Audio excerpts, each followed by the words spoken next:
Hello and happy new year from the Show Me Mo School Facilities podcast. I'm your host, Joshua Peach, and this is that time of the month again where we have our fireside chat with Executive Director Charley Branham.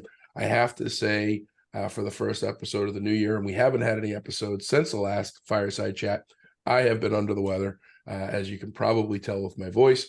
So I am going to do probably the least amount of talking. And when I say this, I typically do the most amount of talking, but I'm gonna do the least amount of talking today and let Charley and our esteemed guest do most of the talking. So first and foremost, Charley, Happy New Year. I see you're wearing that fancy shirt of a team that did they win this weekend?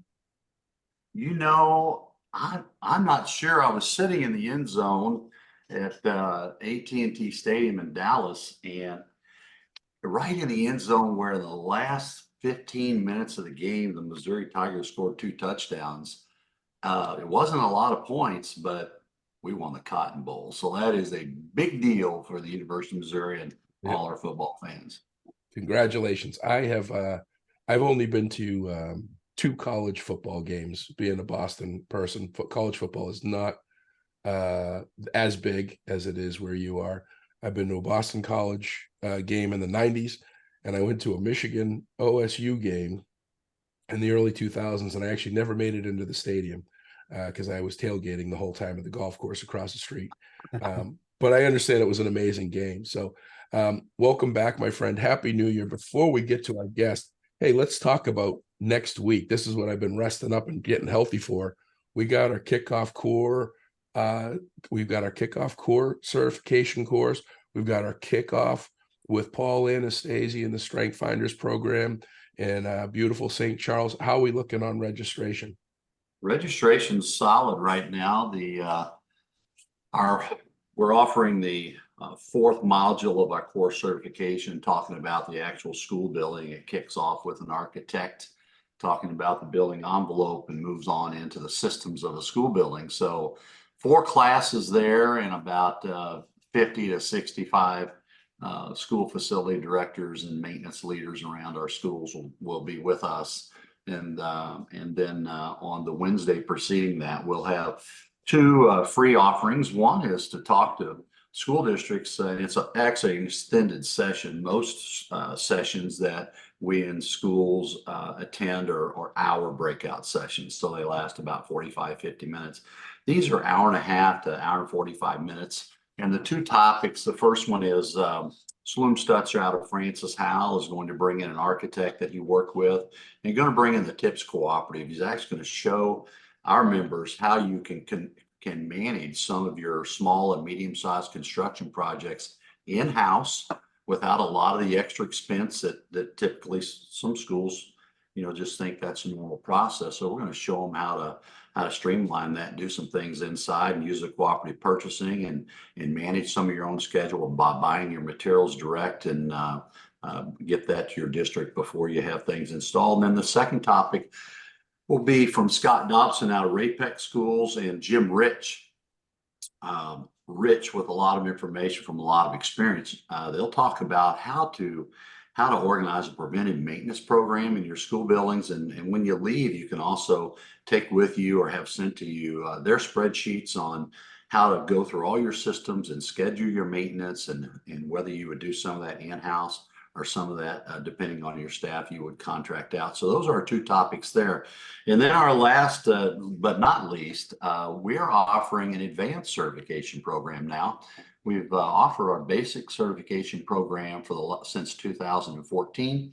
And this year we graduated 26 facility managers from that program. They would attend 7 of 8 modules, those modules being topical. But a lot of them have graduated and they're like, what's next? I love the classes. I love the professional relationships that I have with the group, but I want more. I want more. So kind of following in line with teacher certification, we came up with a program. It isn't fully developed yet, but if we wait till it's fully developed, we may never launch it. So we launched one of, it looks like about 4 topics But those topics, students will kind of meet like in a cohort, like they're doing in education right now, where you enter a cohort and you stay with that group of people through all your classes. This first class is called Lead with Your Strengths, and it comes from Jim Collins's work through the Gallup Corporation. And Jim Collins is well known for the self-assessment of your own strengths, and then how to understand how to see the strengths of others that are on your staff, or some of the strengths that are missing in your department or within your responsibilities, and how to identify those strengths and put those folks on their team and use them to the benefit of the school district and the kids. So that new program has got 25 people already registered. We charged a good amount of money for that because we wanted to make sure people were serious about studying at a little higher level. And there aren't a lot of programs out in the state of Missouri that I'm aware of that actually train school facility directors. It's based on what you know, what you can do. But now we're trying to help our leaders grow into leaders and those that could benefit the school superintendent in making decisions for the school district. So the 3 programs, module 4 in our basic core certification will be offered.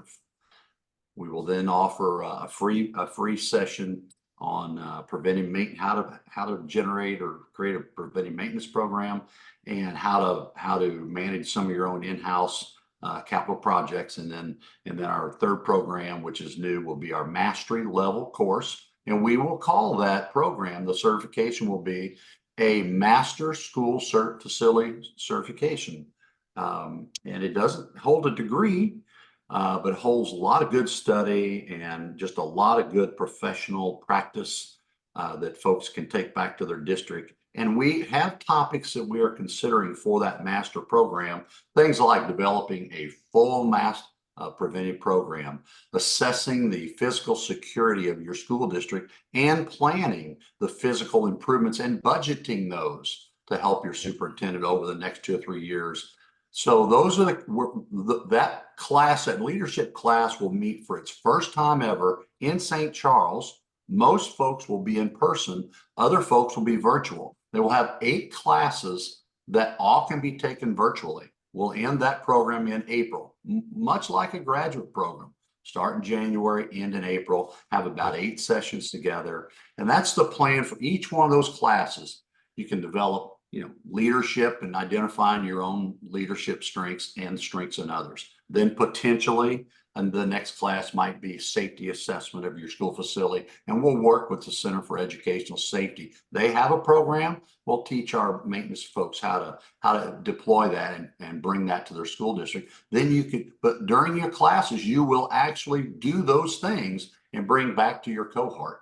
Then another might be the preventive maintenance program, how to create one of those, and all those ideas through 6 or 8 class sessions. And then folks can bring that into their school district. And then perhaps it's a facility evaluation, and you can then line up the type of budgeting you would need, type of funds you might need going forward. So those are the things we'd like to do with this program. We have interest up in Wisconsin, which is the Midwest Facility Leaders of 6 or 7 states, and we're a part of that group. They're working with us on this as well. They would like to bring that to the northern central part of the United States. So we just kind of kicked off based on the needs of our members, and so far it's getting good registration. So we hope to have 8 to 10, Josh, and we're 24, 25. Yeah, and I have word, I don't have confirmation from you, but I have word that someone from Massachusetts actually slid in the registration. He called me yesterday, worried that he was not going to be able to slip through the Missouri security threshold. And he said, I got my confirmation. I'm coming to the class. I said, you better not talk, because they're going to know you're not from Missouri. So just sit back, relax, and enjoy the ride. But Bobby Shavs at Assabet Valley somehow got in as a Massachusetts Missourian, and everyone's going to get a copy of Don Clifton's book. This is scary but amazing at the same time, because It has a test. Every attendee is going to take the test. You're going to find out your 5 of the 35 strengths that you have, strongest strengths. I found out, and this was a learning lesson of 48. So often as a leader, I would sit here and say, why doesn't my team think like me? Why aren't they looking at this like this?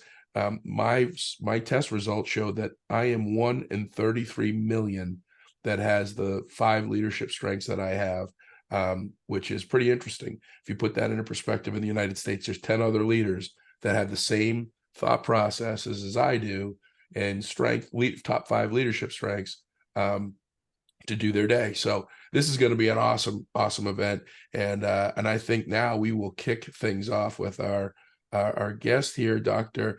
Doug Hayter. Welcome, my friend. Thank you for joining us today. Hey, good morning. Good to see you both. Well, good to be seen here on the Friday before the last regular season NFL game. I got my Patriots hat on in hopes that they can beat the Jets. We won't talk about the Chiefs today. Well, we probably will, and I'll probably get upset about it, but that's what happens on these.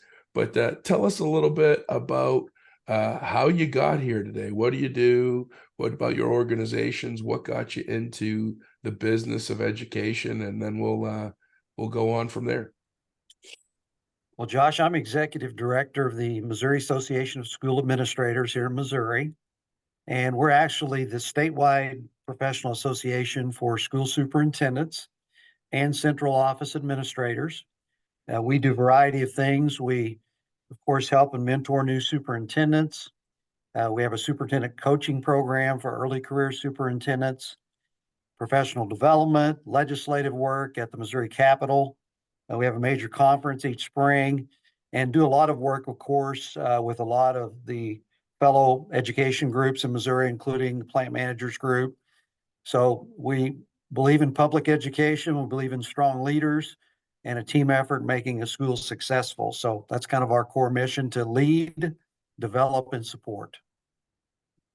Yeah, a couple of things that are interesting. And you and I have just met for the first time just before this call, so we haven't had a lot of background. I'm in Boston, and I've worked in Missouri for a number of years from the sidelines. As a matter of fact, when Charley was talking about Jim Rich and preventive maintenance, I was part of a survey program in 2012 that showed that Jim Rich was one of the top performing PM school districts in the country. Small little factoid there. But I hadn't really dug my feet in and really experienced Missouri until about a year and a half ago. Charley invited me out to the annual conference. I went out, I sipped the Kool-Aid, and I was all in. And since then, I've traveled the state. I've been out there probably 14 times. I've been out to Campbell, Missouri, where it's the peach capital of the state with the last name of Peach. I got there on the kickoff opening of the fair. They were going to have me as the grand marshal in the parade, but I had to leave. But 700 or so kids in that district, right? Not a lot of staff. California, Missouri. I've been to a number of these schools where your school administrators are wearing multiple hats. So I find in Missouri, and correct me if I'm wrong, in Missouri, it's more vital and important to have that synergy between the organizations, cross-pollinating best practices, because a lot of your members, while their title might be superintendent or administrator, they might be the IT director, they might be the transportation director, they might be the facility director, they might be all of the above, right? That's absolutely correct. I think it was Dickens, wasn't it, said the best of times and the worst of times. And, it's kind of that way in our smaller schools. If you look at the data, about 68% of our districts have 1,000 students or less. So we're a heavily rural state. Yeah. And you're right. The best, the worst. It's great because it gives our new administrators and younger administrators, in many cases, the chance to wear all those hats and learn some things that maybe the formal schooling didn't teach them. And so when they go on to a bigger district, it gives them a much better knowledge base. But you're right, Josh, the other side of that is they need the support of all these organizations to help them navigate the many facets that they have to do. So that becomes an important part of what we do providing them resources and with other associations to make sure they can do their jobs for children effectively. Yeah, yeah. I'll tell you, when I talk about Campbell, the Campbell Camels, they've got a bust of a camel. I don't know if you've ever been to the school. It's amazing. This is kind of when you look at, like, I'm trying to think of the only movie I can think of is like Grease, from the 50s or 60s, with the fair at the school and this sense of community and everything. When you walk into Campbell's school building, they have a huge album. It's probably 3 feet high by 3 feet wide, and it's got every year of graduates, of pictures of every graduate since the 50s.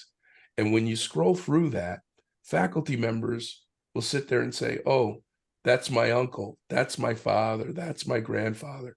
The one thing I see in Missouri that is amazing is an incredible sense of pride of community. Everywhere I go in the state, there is a huge pride of community. And the thing that we saw that was in Campbell that was just a resounding amazement, Paul Anastasi, who's doing the Strength Finders program, part of my K-12 pros, and my podcast co-host and guy that saved my life, facility director extraordinaire, he looked and he says, "I can't believe that none of these hallways have a mark on their walls." And when we talked to the superintendent, he says, "Yeah, we make sure that these walls are sparkling and shining." And I'm guessing there's teachers and there's others that are getting paint rollers and paintbrushes and helping out and doing what they need to do when they need to do it. I mean, that sense of pride is amazing. And that sense of community and synergy. And I think that comes with this organizational care for one another, first and foremost. What do you attribute, or what do you think when you're looking at your members? How do you navigate? That's got to be really hard. When you said, I think it was 68% of your members are 1,000 students or less, just getting your members to be active, because in other parts of the country, and you guys have incredible participation and support from a membership standpoint, but other parts of the country, when you have a school district that's under 1,000 students, every faculty member from the superintendent down, and as a rule, and many of them will say, "I'm too small. I don't have the time. I can't go out of district. This 2 days out to be at an event is impossible." Which, how do you get better, right? How do you improve if you stay on your island known as your district? So what do you attribute your success and engagement? What are some of the things that you attribute that to? Because I think people outside of Missouri would love to tap into that. It's been interesting. I served 20 years as a superintendent in the state before this position. And, there's a uniqueness in Missouri. The school is a community. You mentioned it, Josh, in so many ways. And there's such a bond there. I was superintendent of schools in Branson, Missouri, my last 13 years, which was a little bit unique and different because of the tourism industry compared to most of the state. But there was still that strong core value and sense of importance of education. So it can be difficult. I think our associations and education groups, teacher groups, all the way down, for the most part, we do a pretty good job of working together. And I hear that from other states. We have our differences, obviously, and should. But as a whole, I think it's pretty positive. And again, I think that's kind of the show me state, the Missouri ethic, and just the pride in local schools that people have. So it's definitely a team effort for sure. Yeah, no, I lead a very exciting life, Dr. Hayter. You're gonna hopefully you and I will talk more after this. I lead a very exciting life, and so nights and weekends I don't sleep much. I watch school committee meetings, and I watch them around the country. Charley's nodding his head because he listens to me, and I tell him, like, "Hey, do you know I watched 3 school committee meetings last night? I watched one here, here, and here." But I watched one in particular, Missouri, last week. And it was really amazing because there was this resounding it was a challenging discussion, but there was this continuous message of, if it doesn't help all kids, why do we do it? Right? If it doesn't help all kids, and what you talk about, that sense of community, it really is. You land, and when you fly out of the country and you fly into Missouri and you get to an education institution in Missouri, you get that sense of every kid every day. You really do, across the board, rural, city, inner city. I've been to all of them, and it's just this continuous message, and I think that's pretty impressive.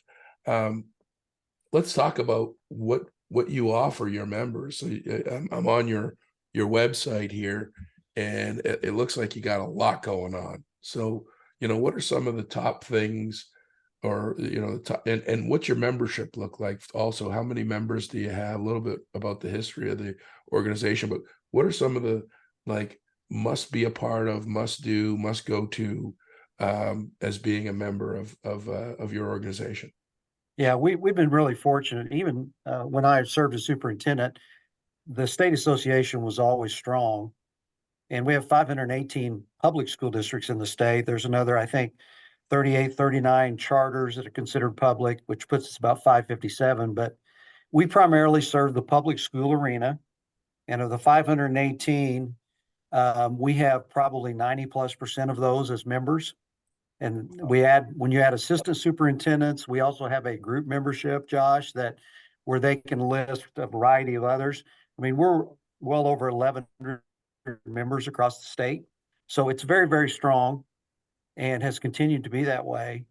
And we've really tried to build a continuum from aspiring, because there's a void in education from the superintendent to the building level to teachers to support staff, that we've got to try to get back where it needs to be. So we've tried to build that in helping our first year folks, specifically our second and third year.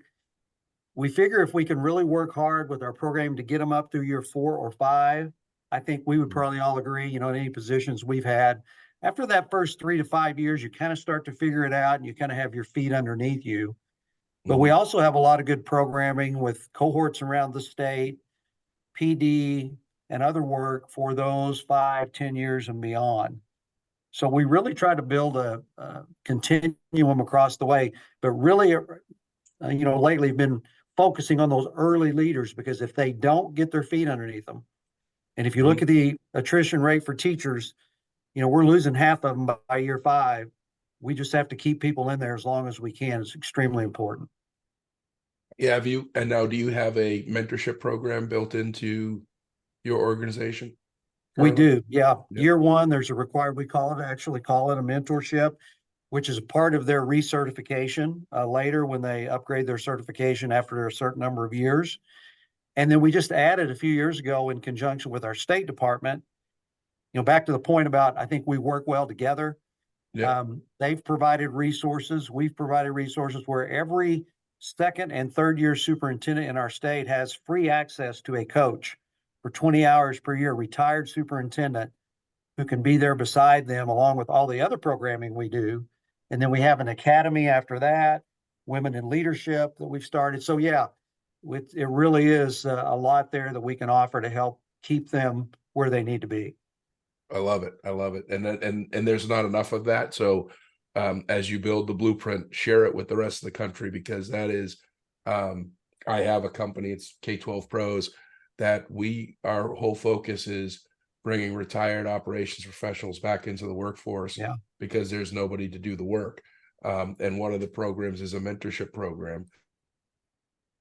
So we're seeing that, and we don't see a light at the end of the tunnel where the gap is going to get filled, at least in my career lifetime. I've got like 25 years, hopefully, of work left in me. I don't know what to do without working, so I'm going to work till I'm in my 70s, hopefully, at least, as long as I'm here. And I don't see that gap being filled completely. And one of it is, again, what you hit the nail on the head, getting those people in and not losing them. If you can get them past the first 2 or 3 years, then you've got them. If you can get them past the first graduation, I tell people every faculty member should go to a kindergarten class on the first day of school, and they should go to the graduation every year.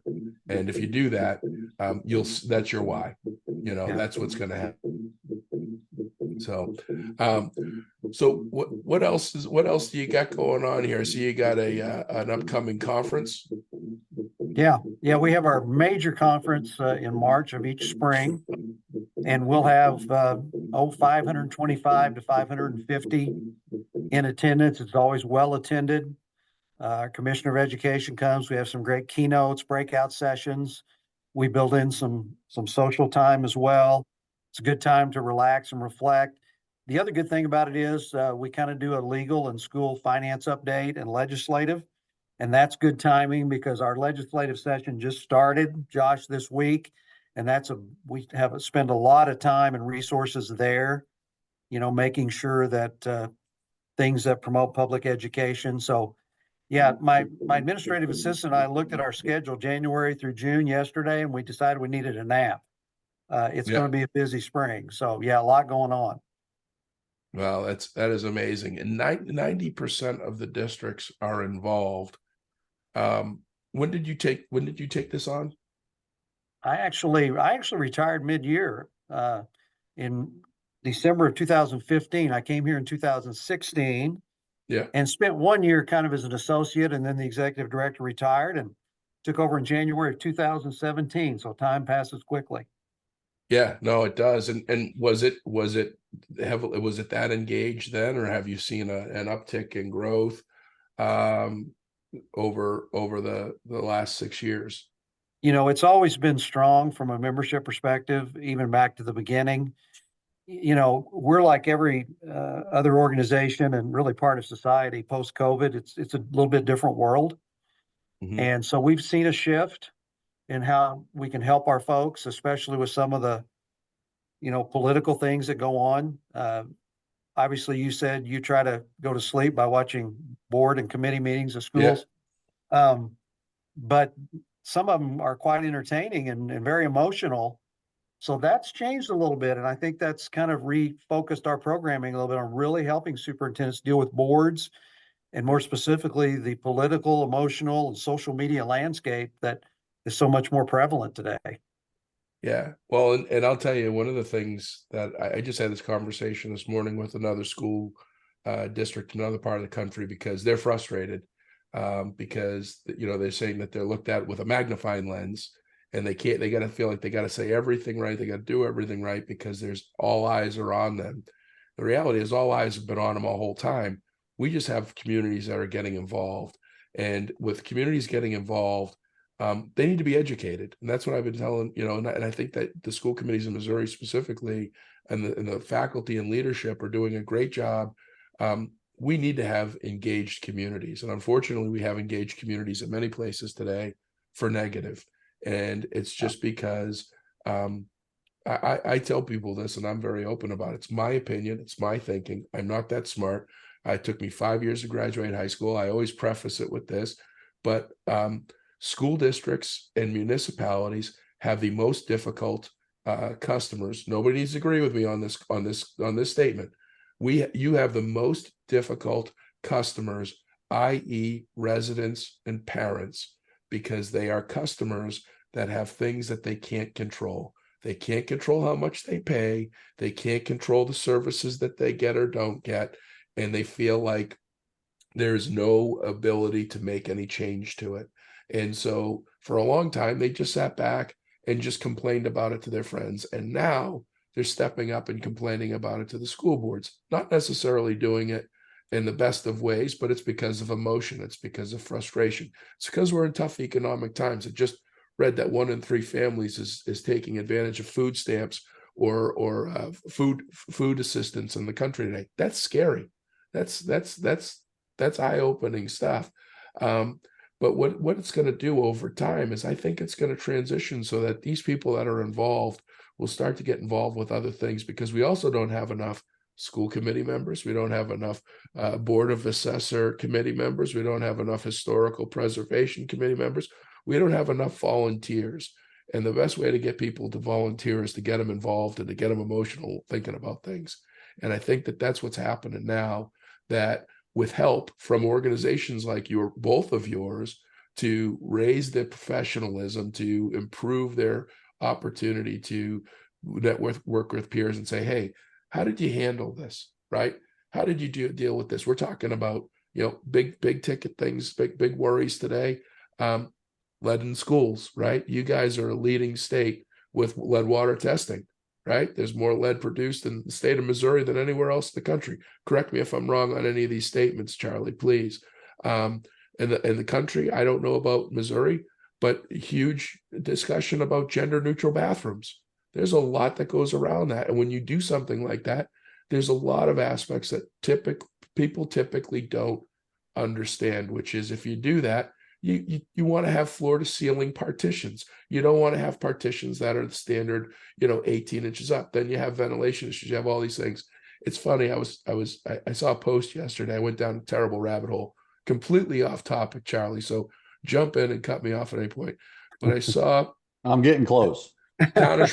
town of Shrewsbury, Keith Baldinger, went to Ireland over the holidays, and he put a post on LinkedIn, and it was a picture of a solar powered municipal trash compactor, and he sent it to his community and said, "Hey, we should look at getting these things." And so it's a trash barrel on the side of the road, right? It's just one little aspect of a community that nobody thinks about. When does the trash get emptied? Who picks it up? How do they pick it up? Do you ever see them pick it up? You don't. And so I went and I started asking all these questions to my Uncle Google. How often does a municipal trash barrel get emptied? How much does it cost to empty that barrel? What would be the impact of having a compactor opposed to a common 120 or 240 liter receptacle? This is where my brain goes. Really confusing places. Think about all the bits and bytes and cogs and wheels in a school building that are like a solar powered trash compactor that have all these moving pieces that just looks like it works. Yeah. Right? You think about that and you look at it like simple stuff like traffic flow for buses, right? We don't think about a typical resident wouldn't think about the impact of building an entrance on the north side of a street opposed to a south side of a street. But the district, the leaders have to think about what is that impact and how does that impact the cul-de-sac on the south side opposed to the north side. And what I'm seeing a lot of improvement on through organizations like yours with improved professional development, with getting away from the standard, if you're a business official, you're going for bean counting, number crunching stuff. If you're a facility director, wrench turning, if you're a superintendent, strong curriculum focus and all aspects of kind of the CEO, you're drilling into how do we communicate to our stakeholders? How do we best execute this in the best possible way? And how do we, most importantly, how do we make it so that our community knows that we're not doing this for us, we're doing it for them? And that's what I'm seeing organizations really step up and do with like this leadership program with Charley, with a lot of this curriculum. I was looking at your keynote speakers for your conference. Very impressive. I was looking at Dr. Lisa Hinkleman. That's one of your keynotes, right? I want to make sure that I'm right.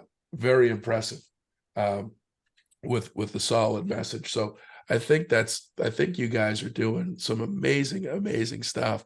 Now, at the sake of us being able to impact positively your membership, which is going to be really hard. I mean, we got 10% left. So, but how do people get a hold of you?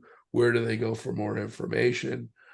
Where could they get a taste? If there's a new team member in a school, how do they get to be a part of that mentorship program? Sure. Yeah, they can contact us. We're easy to find. Missouri Association of School Administrators on the website.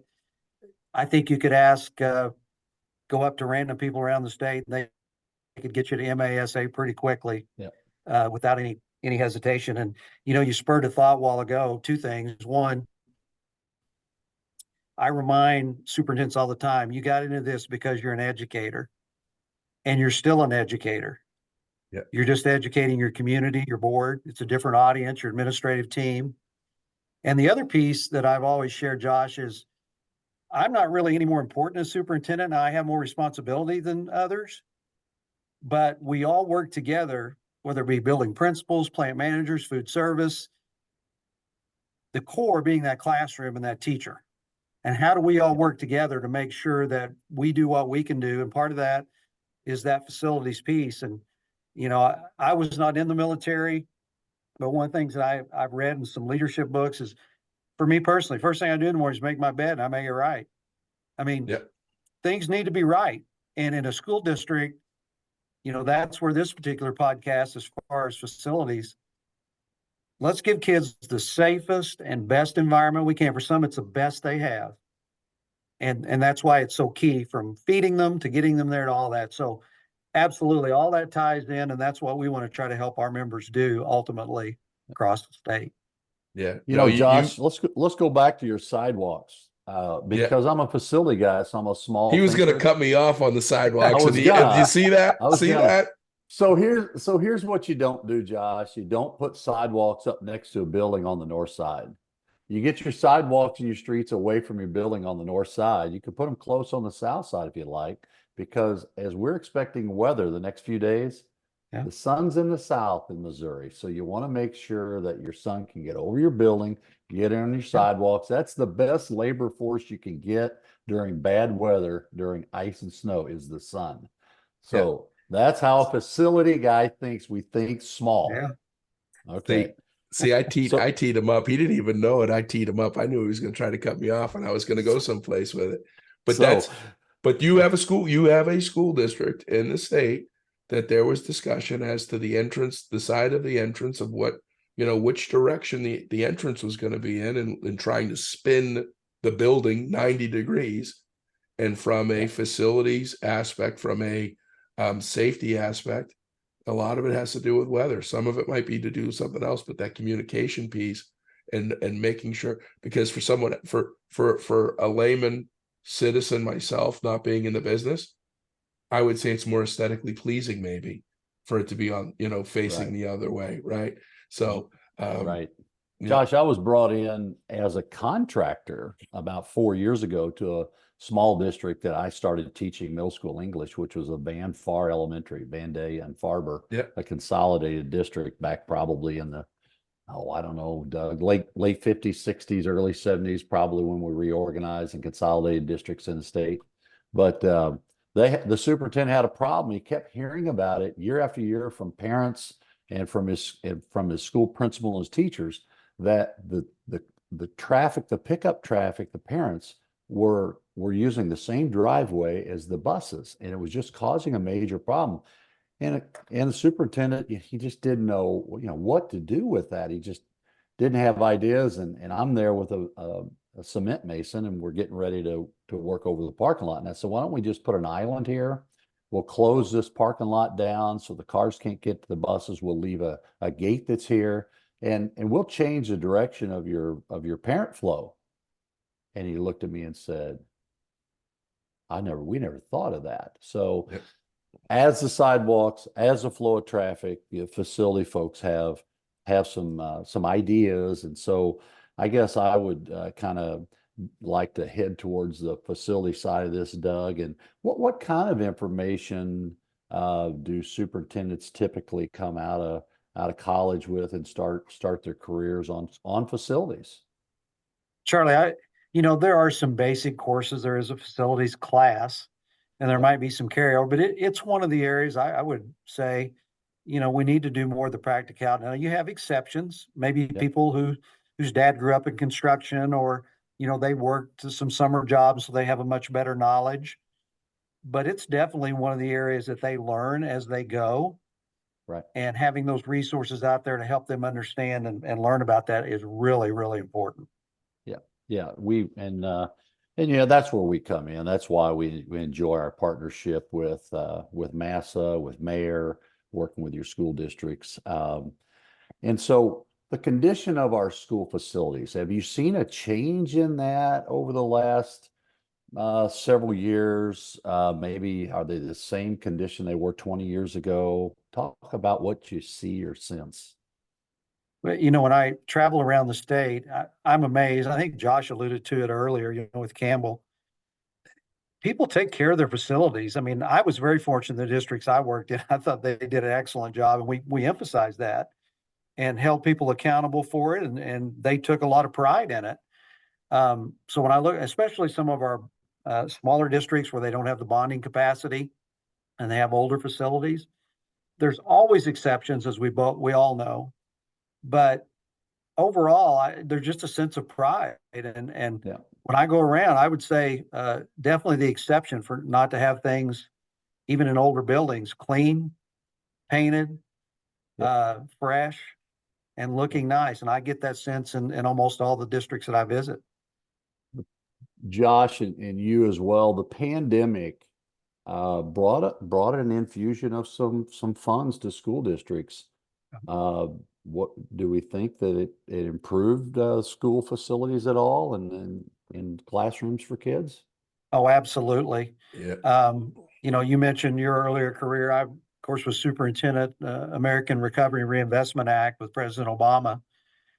Those were funds that helped us during the economic downturn, but it pales in comparison to the ESSER funding. Right. And so it really opened up a lot of avenues for people to help facilities, HVAC, to maneuver funds to put on that new roof that they couldn't afford, dehumidifiers, all the various aspects. There is no question that was a huge help to districts, especially for some of those long-term maintenance projects. Yeah, we've seen a lot of attention in our association amongst our members talking about clean air, talking about the environment in a classroom. Folks jumped all over spraying products in the air, and we're like, we've kind of rethought some of that. Tightening up your filters with more porous material or things that are tighter, and you're like, well, wait a minute. Now let's study the equipment itself and let's see what its tolerance range is for a filter. Let's look at bipolar or ionization or ways to collect dust particles. And let's look at the amount of fresh air that is supposed to be in a room, because there's always been a standard. Are we even following the standard that has been in place for us? And now we have lead water and lead water testing. And we, as Josh alluded to, we're a large producer of lead. It's natural in the southern part of our state, but we're falling in line now with that, and it seems like districts are getting are coming up to speed on filtering their water, at least testing the water, making sure it's safe for their kids.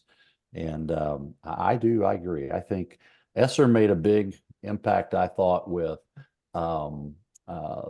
digital instruction, being able to rewire your buildings and get faster and more speed and get more electronic devices for teachers and kids in the classroom. And it looks like ESSER has helped a healthier, safer campus and school building. So I agree. Yeah, crisis always, they do that, don't they? Crises do that.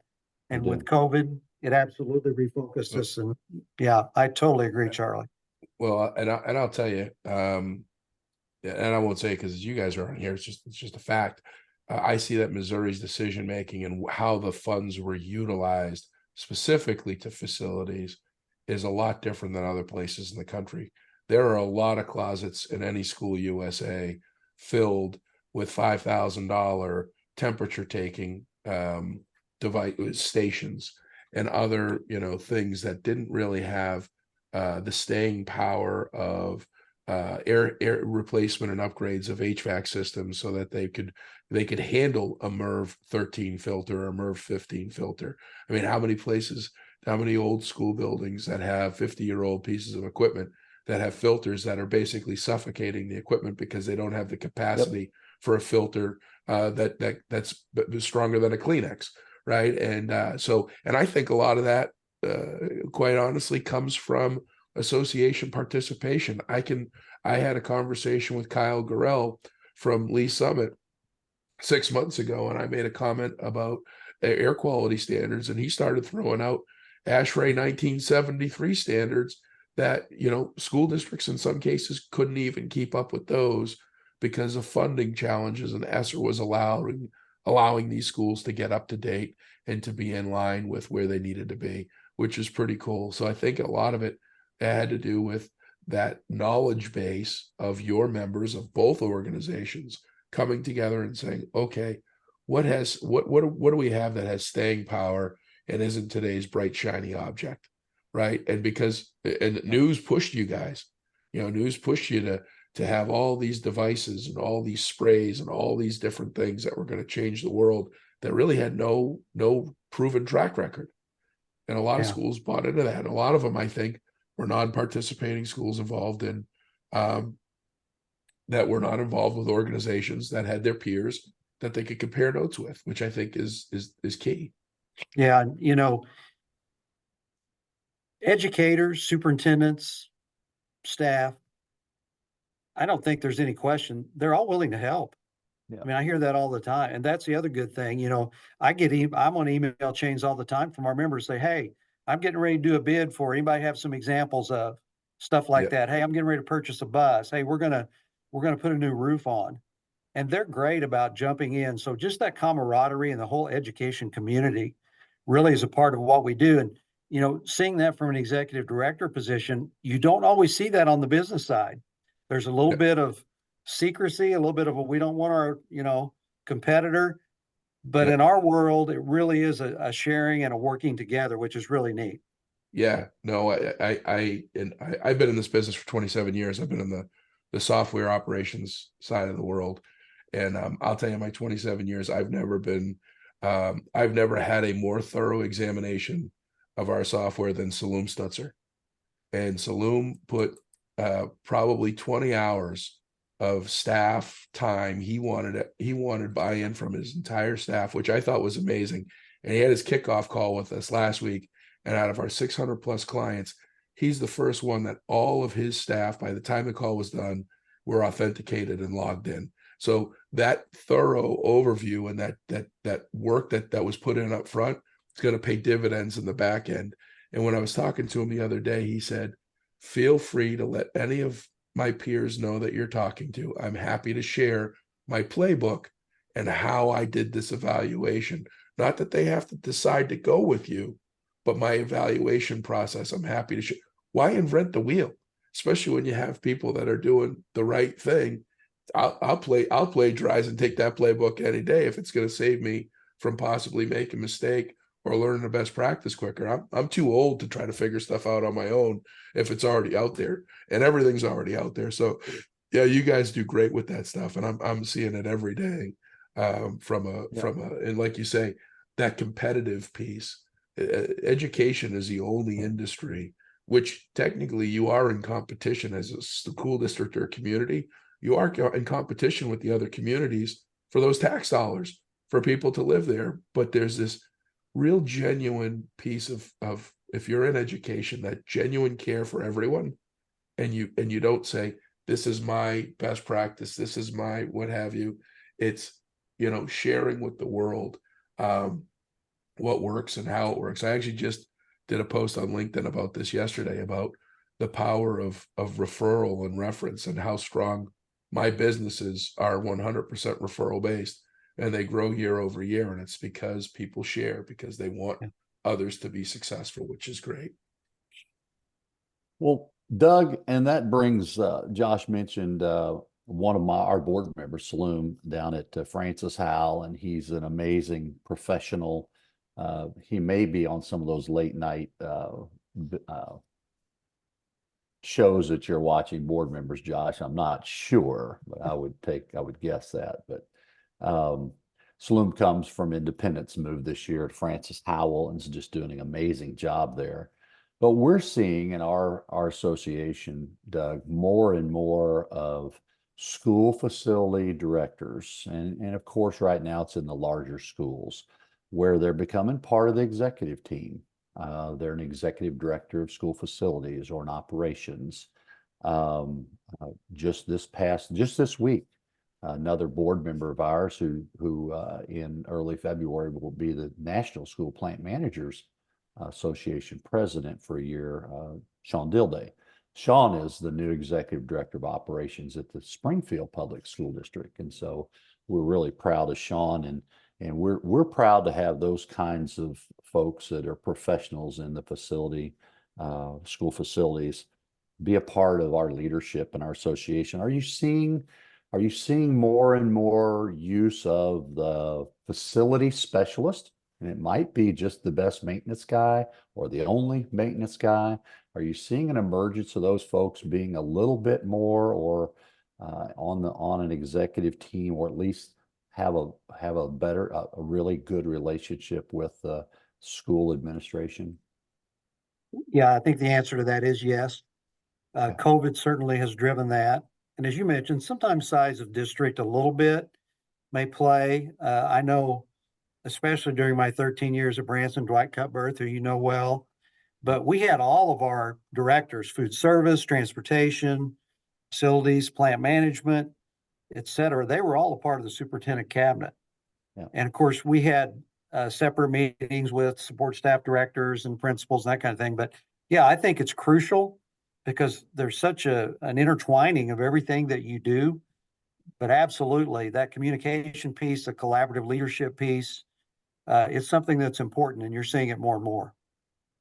Yeah, and I would kind of merge our thought processes by our association, sharing information and having mentorships and having training and guidance that that I just feel like one of my answers to I don't know that my maintenance guy has the time to be there. And I tell them there's a lot of things you're working on in your district or you're trying to find information and you look for it for quite some time. They may come to a 1.5 day meeting and find something you've been pondering for 1.5 years, 2 years and don't know how to resolve it. But someone else at that meeting, another professional, has dealt with it 10 times and they're willing to help you.